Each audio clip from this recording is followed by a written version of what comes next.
নাও regarding দি investigation, যেহেতু polymicrobial disease এটা এবং একটা সিনার্জিস্টিক গ্যাংগ্রিন, সো এখানে ইনভেস্টিগেশনটা কিন্তু একটা সিঙ্গেল লাইন ইনভেস্টিগেশন দিয়েই তুমি চুপ থাকতে পারবে না। You have to go to many sites.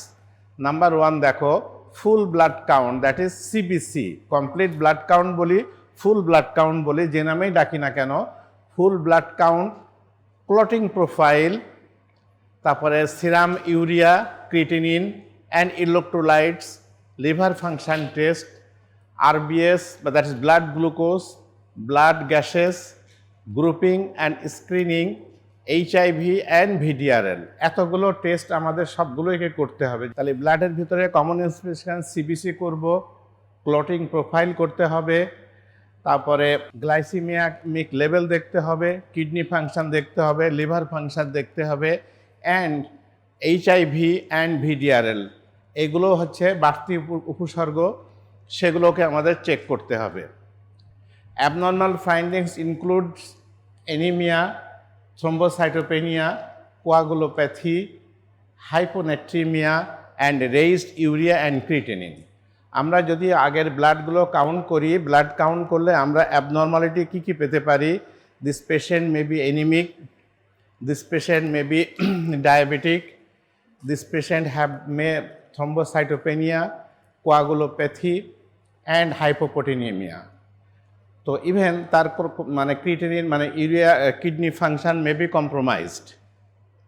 Hypocalcemia may occur in some cases and subsequent to the chelation of ionized calcium by the triglycerides liberated by the bacterial lipases.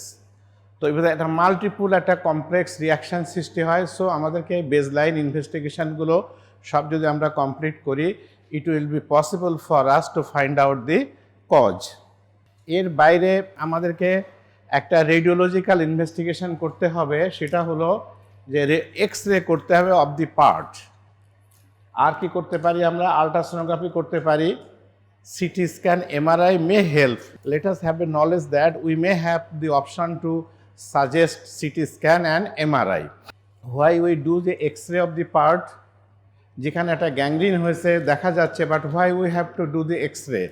এই যে synergistic gangrene, it does not hamper the bones, but bony fracture may precipitate this disease.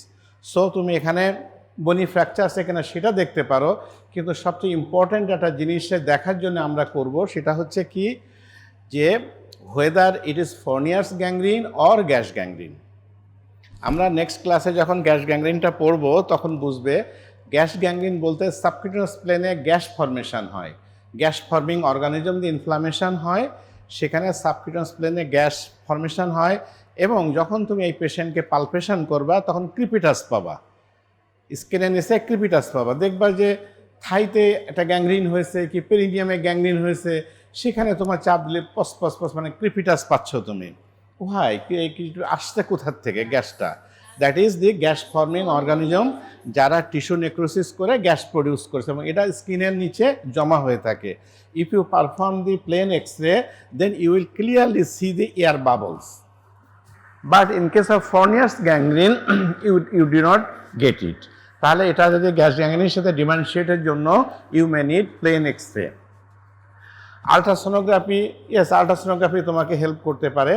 CT scan, MRI, অনেক সময় দেখা যায় যে কিছু উচ্চ বর্ণের পেশেন্ট থাকে যারা মানে CT স্ক্যান না করলে নিজেদেরকে ইনভেস্টিগেশন হয়েছে, কমপ্লিট হয়েছে বলে মনে করে না, অথবা হয়তো খুব ক্রিটিক্যাল সিচুয়েশান, ডায়াগনোসিসটা মানে পসিবল হচ্ছে না, এরকম সিচুয়েশান হলে হয়তো বা তুমি সাজেস্ট করতে পারো for MRI and CT scan.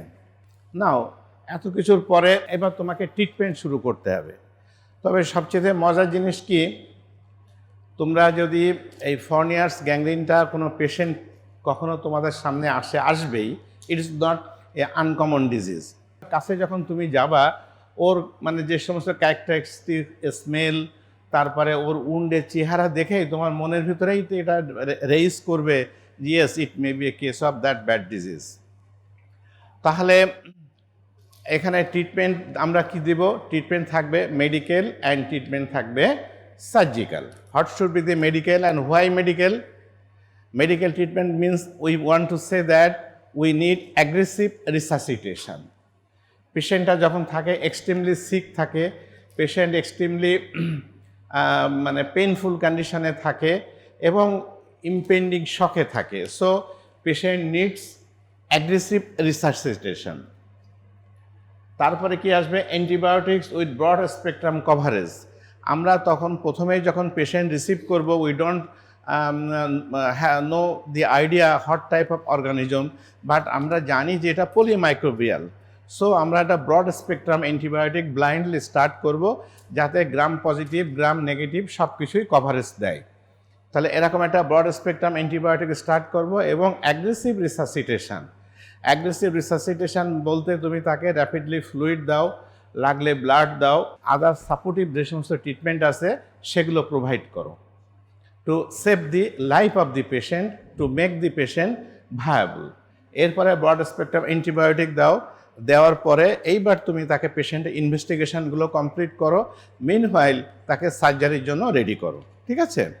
Patient আসার সাথে সাথে তো তুমি সুরিকাসিনে ঝাঁপাই পড়তে পারছো না, ইট নিডস সাম টাইম। পেশেন্টকে রেডি করতে হবে, that is if he is extremely anaemic, he needs for blood transfusion, he needs the IV fluid, he needs the electrolyte imbalance correction, he needs the kidney correction, kidney problem correction. এগুলো করার পরে এগুলো যাচ্ছে তোমার aggressive রিসাসিটেশনের ভিতরে। এরপরে তুমি ঝাঁপাই পড়ো সার্জারিতে। কি করতে হবে তখন সার্জারিতে? Emergent surgical excision of all the necrotic tissue. তুমি চোখ কান বুঝে যতগুলো তোমার নেক্রোটিক টিস্যু যেখানে আছে, all things you have to excised. Obviously it should be done under general anaesthesia. তো জেনারেল অ্যানেস্থেশিয়া তুমি দিয়েছো, দেওয়ার পরে অথবা যদি তোমার স্পাইনাল অ্যানেস্থেশিয়ায় কভার করে, it depends upon the situation.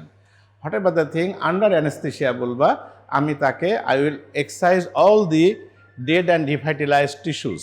Dead and devitalised টিস্যুকে আমরা এক্সাইজ করব। আমরা আগে জেনেছি যে scrotum testis and penis escaped from this disease because their blood supply does not come from the perineal source, it comes from the direct aortic source. That is why দেখবা commonly এটা পুরুষ মানুষের হয় বেশি, তোমার পেনিসের শ্যাফটের স্কিন লস হয়েছে, এটা তুমি দেখতে পাবা তোমার স্কুটাল স্কিন লস হয়ে চলে গেছে, but testis is not gangrenous. ঠিক আছে? টেস্টিসটা হেলদি আছে due to the source of the blood supply. তো skin should be widely opened, redebridement, faecal diversion, urinary diversion and orchidectomy. তাহলে এখানে এই কথাগুলো বলছে এই কারণের জন্য যে একবারই তুমি ডিব্রাইভমেন্ট করেই যে বলছো যে yes all right, not that. তোমাকে ফ্রিকোয়েন্টলি ড্রেসিং করতে হবে অ্যান্ড ডিব্রাইভমেন্ট করতে হবে যত সময় পর্যন্ত তোমার ডেট হয়ে যাওয়া প্রসেসটা তুমি স্টপ করতে না পারো। প্রথমে আমাদেরকে কি করতে হবে, যে ডাউনওয়ার্ডস যেটা চলে যাচ্ছে, গ্যাংগ্রিন হয়ে যেটাকে নেক্রোসিস হচ্ছে, এই প্রসেসটাকে আগে আমাদেরকে স্টপ হতে হবে। এই স্টপটা হবে কি দিয়ে? By means of drugs and resuscitation. যখন যদি ইফেক্টিভ ড্রাগ যদি পড়ে, মাইক্রোবিয়াল অর্গানিজমগুলো যদি কিল্ড হয়ে যায়, তখন আমাদেরকে নেক্রোসিস হওয়ার প্রসেসটা বন্ধ হবে। মিনহোয়াইল আমাদের কি করতে হবে? বারবার আমাদেরকে ডেড টিস্যুগুলো এক্সারসাইজ করে দিতে হবে যে ডেড টিস্যুগুলো আমরা রাখবো না, কারণ ওই ডেড টিস্যু থাকলেই ওর ভিতরে আবার অর্গানিজমটা গ্রো করবে। তো যখন আমরা দেখলাম যে না ঠিক আছে, বারবার ডিব্রাইভমেন্ট করার পরে যে ঠিক আছে আর এখন কোনো ডেড টিস্যু নেই, রেদার একটা হেলদি অ্যাটিটিউড চলে এসেছে, তো এই সময়টা পর্যন্ত আমাদেরকে ওয়েট করতে হবে। হ্যাঁ, তারপরে দেখো আরেকটা কথা আছে কি, faecal diversion and urinary diversion. যেহেতু ওখানে ওনটা পেরিনিয়াল রিজনে ঘটে, এমন সিচুয়েশান হয় যে পেশেন্ট হয়তো তোমাকে ভালোভাবে ডেপিকেশন করতে পারছে না, অথবা ডেপিকেশন করলে সিচুয়েশানটা এমনই হয়েছে যে ওই স্টুল এসে উনটাকে সয়েল করে দিচ্ছে। তো যদি ওই উনটাকে এমনি অলরেডি পচা জিনিস, তারপরে যদি তোমার স্টুল এবং ইউরিন দিয়ে সয়েল হয়ে যায়, তাহলে তো তুমি তোমার এন্ডেভার উইল বি ফেলড। সেক্ষেত্রে আমাদের ইউরিনারি ডাইভারশন লাগতে পারে। And urinary diversion is easy, we may apply a Foley's catheter and have a drainage bag that is why আমাদের ইউরিনটা ডাইভারশন হয়ে গেল, সেখানে আমাদের ইউরিনটা দিয়ে উন্ড সয়েল করার আর কোনো সমস্যা থাকলো না। Now what should be the regarding the defecation. স্টুলটা তো তুমি এখনো টিউব দিয়ে ডাইভার্ট করতে পারবে না। If dire necessary arises we may have to do a colostomy. ঠিক আছে, যদি কোনো ডায়ার নিড হয়ে যায় যে না স্টুলটা এত বেশি সয়েল করছে যে উনটাকে কোনো রকমে হেলদি রাখার সুযোগ নাই, then we may have to do যে কলোস্টমি, যে আমরা অ্যানাসটাকে ক্লোজ করে দিলাম, দিয়ে এখানে আমরা একটা টেম্পোরারি কলোস্টমি করে রাখলাম। পেশেন্টকে কনভিন্স করে নিতে হবে যে হ্যাঁ it is needed for the part of a treatment. তো এটা for the time being and after you become healed it should be given in reposition place. ঠিক আছে, তাহলে তাকে তুমি বলে তুমি তাকে even we may need a colostomy for the diversion of the stool. ঠিক আছে, তাহলে এটা সব ক্ষেত্রে যে লাগবে not that but may needed. তাহলে আমাদের ট্রিটমেন্টের অংশ হিসাবে রিডিব্রাইভমেন্ট, ফিকাল ডাইভারশন, ইউরিনারি ডাইভারশন লাগতে পারে, ইভেন অর্কিডেক্টমি লাগতে পারে। কেন, কোন সিচুয়েশনে অর্কিডেক্টমি লাগতে পারে?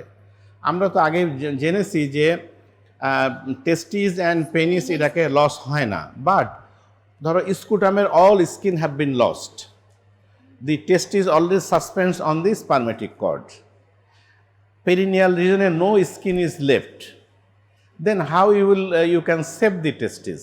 So we can't do skin grafting? Yes, skin graft করতেই তো হবেই, বাট সেটা তো লেটার স্টেজে, সেটা হয়তো ধরো 1 month or 2 months later.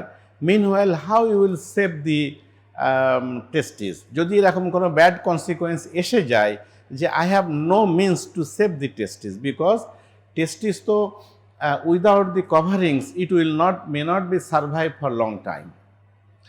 In that situation আমরা শান্ত, যদি প্রয়োজন হয় অর্কিডেক্টমি লাগতে পারে, তাহলে you have for the sake of the life, for the sake of the life you may have to do the orchidectomy, but usually লাগে না। কিন্তু এটা তোমাদের জানা থাকলো অপশানটা, যেমন আমাদের ইউরিনারি ডাইভারশন করতে হয়, যদি ফিকাল ডাইভারশন করতে হয়, তেমনি যদি কোনো ডায়ার ইমার্জেন্সি পড়ে we may have to do the orchidectomy also. And orchidectomy করলে লাইফ কি ডেথ হবে? Never, life will continue, but that life should be a measurable, but life can be continued. তাহলে দেখো ট্রিটমেন্টটা এইটুকু আমরা বললাম, এখানে কিন্তু শেষ হলো না। When the wound become healthy, at Times তুমি যখন তুমি এন্ডেভার করছো, তুমি ইফোর্ট দিচ্ছ, তুমি ট্রিটমেন্ট করছো, তখন তোমাকে তো at time obviously wound will be healthy. Then what should be do? তুমি শুধু উন্ড হেলদি হচ্ছে বলে তাকে বাড়ি পাঠাই দিলে যে যা চলে যাবে তো চিকিৎসা শেষ? নো, ট্রিটমেন্টটা হচ্ছে রিকনস্ট্রাকশন, এক্সট্রিমলি রিকনস্ট্রাকশন লাগবে। যদি প্রাইমারি ক্লোজারটা পসিবল হয়ে থাকে, primary closure of the skin if possible. যদি দেখো যে কোনো জায়গায় সব জায়গার স্কিন তো একেবারেই উড়ে চলে যাচ্ছে না, কিছু কিছু জায়গা এক্সিস্ট করতে পারে, করেও, তো সেক্ষেত্রগুলোতে তুমি প্রাইমারি ক্লোজার যেটুকু দিতে পারবা সেটা তুমি করবা। তারপরে তুমি এসে কি করবা? লোকাল স্কিন ফ্ল্যাপ কভারেজ, তোমাকে এক কথা স্কিন গ্রাফটিং করব যেখানে যেটুকু লাগবে। আর হলো কি স্প্লিট থিকনেস স্কিন গ্রাফটও লাগতে পারে। অনেক সময় muscular flaps which are use to fill a cavity, হয়তো দেখা যাচ্ছে যে কোনো একটা জায়গায় ক্যাভিটি হয়ে গেছে থাইতে বা ইনগুইনাল রিজনে, মাসল ফ্ল্যাপও দেওয়া লাগতে পারে। তাহলে এক কথা স্কিন গ্রাফটিং অথবা ফ্ল্যাপ গ্রাফটিংটা ইট ইজ এ নেসেসিটি, এটা লাগবেই, কম বেশি লাগবেই।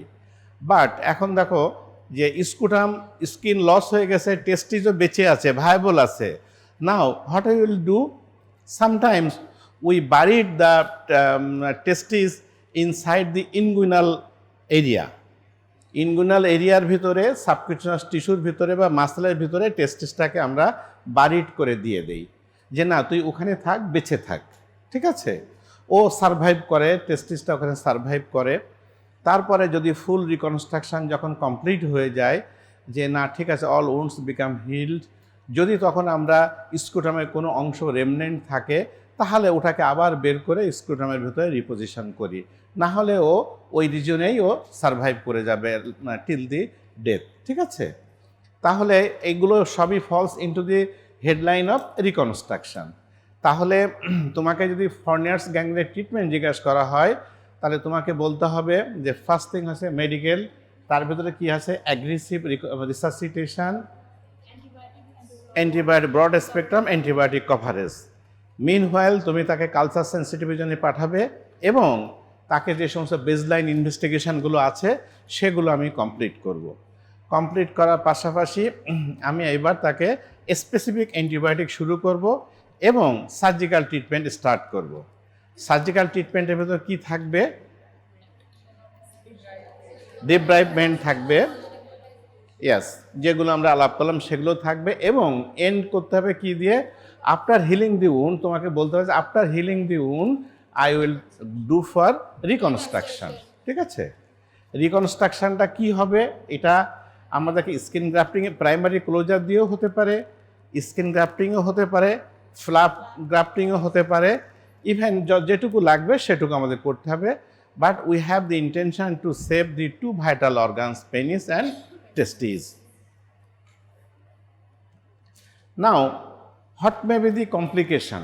আমি তো এত চেষ্টা করলাম, এতভাবে তাকে সারানোর চেষ্টা করলাম, but we may have to face some complications. সে কী কমপ্লিকেশনটা হতে পারে? First thing, unsolved sepsis. যে আমি এত চেষ্টা নিলাম, এত কিছু করলাম, বাট আমি ইনফেকশন কন্ট্রোল করতে পারছি না, দ্যাট ইজ আনসলভ সেপসিস। যেহেতু এটা পলিমাইক্রোবিয়াল অর্গানিজম দিয়ে এটা হচ্ছে এবং এটা ওই মাইক্রোবসগুলো সিনার্জিস্টিক ইফেক্ট করে, একজন আরেকজনকে হেল্প করছে, not to improve the situation but to make the situation deterioration. এইটা হলো সবচেয়ে খারাপ জিনিস এই অসুখটার, যে অর্গানিজমগুলো যে পরস্পরকে হেল্প করতো টু ইমপ্রুভ দি সিচুয়েশান, তাহলে কিন্তু আমরা উই ফিল বেটার। বাট আমাদের সবচেয়ে ডিসকমফোর্ট হলো এই অর্গানিজমগুলো একটা আরেকটাকে হেল্প করছে টু মেক ইট ডিটোরেট। ওকে, তাহলে ফার্স্ট কমপ্লিকেশান আমরা ফেস করব দি আনসলভ সেপসিস। এরপরে আসছে কি? Unrecognised causes of the infection. আমরা perforated peptic ulcer disease, appendicitis, diverticulitis or extension of the necrotising process outside the obvious wound. এখানে একটা জিনিস দেখো, unrecognised cause of the infection. আমরা প্রথমে তো জানি যেটা পেরিনিয়াল রিজন থেকেই উৎপত্তি হয়েছে, but it May have the source outside the local wound. That means যদি কোনো ক্ষেত্রে পেশেন্টের যদি পারফোরেটেড পেপটিক আলসার থেকে থাকে, ওখান থেকে কোনো না কোনোভাবে যদি ইনফেকশান ট্র্যাক ডাউন করে এখানে এসে থাকে, তো সেটা তো আমাদের চোখে সহজে পড়বে না।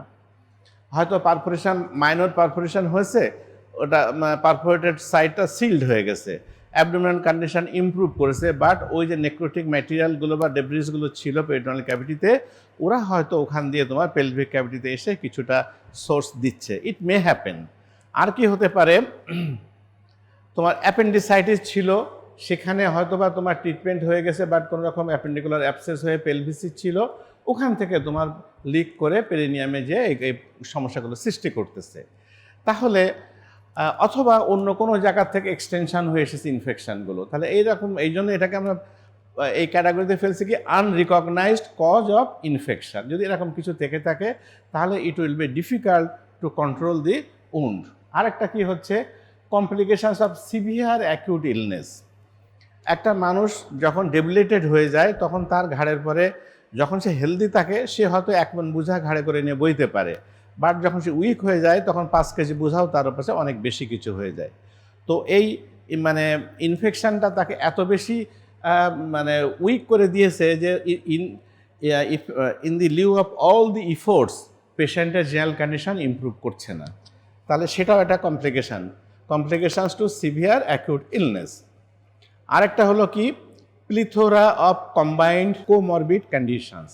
হয়তো তার কোমরবিড কন্ডিশন ছিল, তার হয়তো আগের থেকে মায়োকার্ডিয়াল ইনফাকশন ছিল, তোমার ক্রনিক এমআই ছিল তার।